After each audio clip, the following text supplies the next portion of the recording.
एतजाज हसन साहब तशरीफ लाए हैं, उनसे जरा बात कर लेते हैं। बहुत शुक्रिया सर आपके वक्त का। सब शामिल रखते हैं, शाइक उस्मानी साहब हैं, खुरम दस्तगीर हैं। सलाम हो एतजाज शामी साहब, आपको सलाम पेश कर रहे हैं जनाब एतजाज साहब। सलाम अकीदत जी बिल्कुल, बड़ी सलाम अकीदत और सलाम मोहब्बत। हम तो इनको सरपरस्त समझते हैं ठीक, और इनकी जैसे जितनी इंटेग्रिटी के साथ, दयानतदारी के साथ जो ये राय देते हैं और इतने मीठे अल्फाज में कि कड़वा जहर भी जो है वो भी आदमी ये खुश होकर पी जाता है। अगले रोज शामी साहब ने यही मशवरा दिया है उसी अंदाज में कि जिसको पाकिस्तान जितना अजीज है वो उतनी बड़ी कुर्बानी दे। तो आपको क्या समझ है इस जुमले से?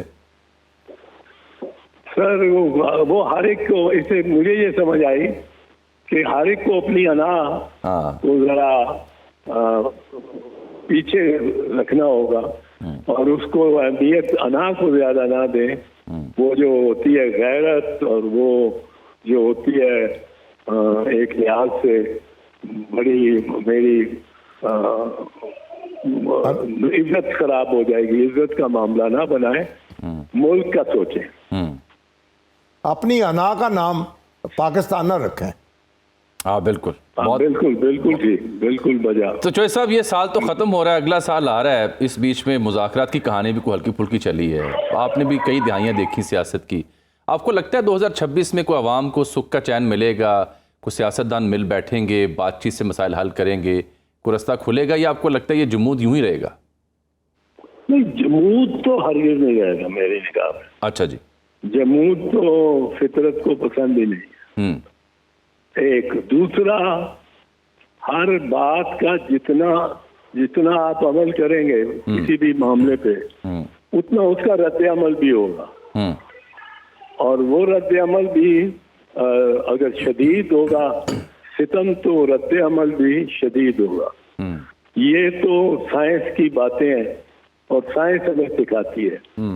तो ये अब इस मुल्क ऐसे दाने पर खड़ा है कि वो तमाम तर अज्जा जो किसी सिर्फ बांग्लादेश नहीं बल्कि इससे बढ़ के जो है वो अज्जा मौजूद लगते हैं, और अल्लाह करे कि हमें इस मामले में कुछ एक हमें मिले ऐसी रहनुमाई उससे कि जो एक दूसरे को दुश्मन समझे बगैर। बिल्कुल ठीक, आमीन। अच्छा साहब, ये हालिया दिनों जब ये तरामीम हो रही थी और जय साहिबान मुस्ताफी जो कुछ हुआ आपके सामने है, फिर बाहर से भी कुछ लोगों के खिताब हमने देखे, जज्बाती तकारीर भी सुनने को मिली, लेकिन वो जो सूरत हाल बनी उसमें एक दफ़ा फिर आप मरकज़ निगाह बने।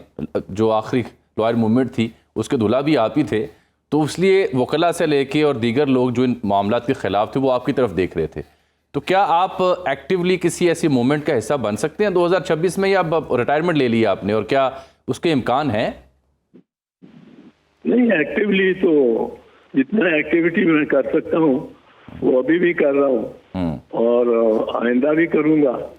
लेकिन मेरी प्रॉब्लम है कि मेडिकल एडवाइस के तहत मुझे, चूँकि पार्किंसंस डिजीज मुझे 12 साल से है जी, और वो ऐसी क्रिटिकल पॉइंट पे पहुंची है कि मेरे डॉक्टर ने मुझे इजाजत नहीं दी कोई सेंसेशनल काम करने की, ठीक, और इस तरह के। और मैं वरना मीटिंग वगैरह में पहुंचता हूं, जाता हूं, पर ये नहीं शायद मुमकिन ना हो कि मैं 2026 में बहुत ज्यादा एक्टिव हूं। बट इनको, नौजवानों को जितना इस वक्त रहनुमाई की जरूरत है वो उसमें मैं हाजिर हूँ।